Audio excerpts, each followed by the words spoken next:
Shalom Bapak Ibu, Bro and Sis yang terkasih di dalam Kristus.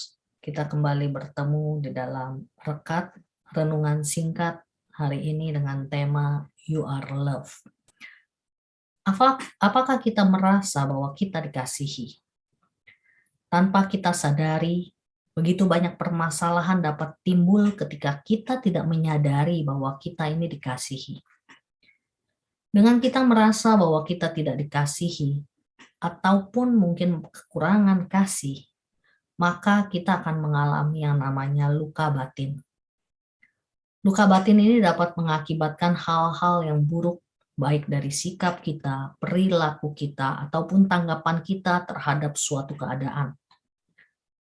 Mungkin juga kita merasa bahwa apa yang kita alami itu ya sudah berlalu. Tetapi ternyata segala sesuatu yang terjadi di masa lalu itu membawa pengaruh bagi kehidupan kita ke depannya. Orang yang mengalami luka batin itu memiliki kecenderungan punya pikiran yang negatif. Entah itu pikiran negatif terhadap sesama ataupun terhadap diri kita sendiri. Tidak hanya itu, salah satunya juga membuat kita dikuasai oleh ketakutan yang berlebihan. Bukan takut sama hantu ya, tetapi ketakutan ini misalnya kita takut untuk menerima penolakan, kita takut ditinggalkan, kita takut memutuskan sesuatu. Kita takut untuk melakukan hal-hal yang mungkin kita belum pernah lakukan. Takut karena tidak bisa melakukan ini, tidak bisa melakukan itu karena kurang percaya diri. Takut karena merasa tidak pantas dan lain sebagainya. Merupakan suatu kewajaran sih kalau manusia itu mengalami satu ketakutan. Tetapi itu menjadi hal yang tidak wajar apabila ketakutan yang kita rasakan itu justru menjadi penghambat kita untuk dapat merasakan kasih Allah. Sesuai dengan Yesaya ayat yang 43 ayat 4 di mana dikatakan bahwa oleh karena engkau berharga di mataku dan mulia dan aku ini mengasihi engkau, maka aku memberikan manusia sebagai gantimu dan bangsa-bangsa sebagai ganti nyawamu. Diketahui di dalam ayat ini bahwa kita semua berharga di mata Tuhan dan Dia sungguh mengasihi kita. Ketika kita menyadari bahwa kita dikasihi dan dicintai Tuhan, maka kita pun percaya bahwa apapun yang kita alami, semua itu tidak lepas dari kasih karunia Tuhan. Dia tahu yang terbaik bagi kita. Dia mempersiapkan semua yang terbaik untuk kita. Dia menginginkan kita semua untuk mengalami kebahagiaan dalam hidup. Saya beri contoh, ya. Misalnya hubungan orang tua dan anak. Dulu saya dipaksa les Mandarin sama mama saya. Dulunya saya berpikir, buat apa saya les? Nggak ada gunanya. Saya capek, saya mending tidur, saya mending main. Tetapi ternyata hal itu baru dapat saya rasakan ketika saya dewasa.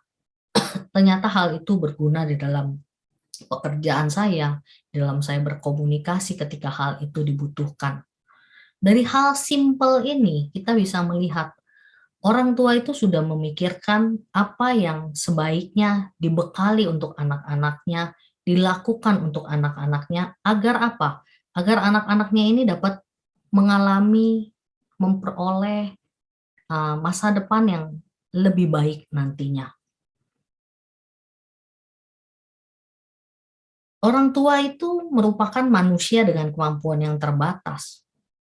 Tetapi mereka juga melakukan hal itu memikirkan untuk masa depan anaknya, mempersiapkan yang terbaik untuk masa depan anaknya, untuk kehidupan anak-anaknya, dengan kemampuan yang terbatas itu. Apalagi Tuhan kita, di mana Tuhan kita memiliki kemampuan yang tidak terbatas. Dia jauh mengetahui masa depan kita, mengetahui kehidupan kita di depan. Dia sungguh mengerti apa yang kita butuhkan nantinya, apa yang baik untuk kita dan tidak baik untuk kita.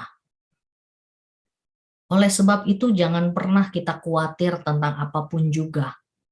Tetapi kita tahu di dalam Filipi 4 ayat 6 dikatakan bahwa kita tidak perlu khawatir tentang apapun juga, tetapi nyatakanlah dalam segala hal keinginanmu itu kepada Allah di dalam doa dan permohonan dengan ucapan syukur.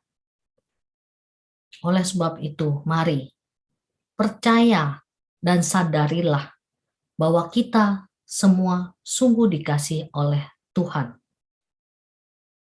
Dia mengetahui yang terbaik bagi kita, yang hanya Dia ingin kita lakukan adalah kita mendekatkan diri pada Dia, supaya kita semakin memahami akan kehendak Dia di dalam hidup kita, dan kita pun bisa boleh berjalan di dalam terang bersama dengan Tuhan kita untuk meraih segala kasih karunia yang telah Tuhan sediakan untuk kehidupan kita nantinya.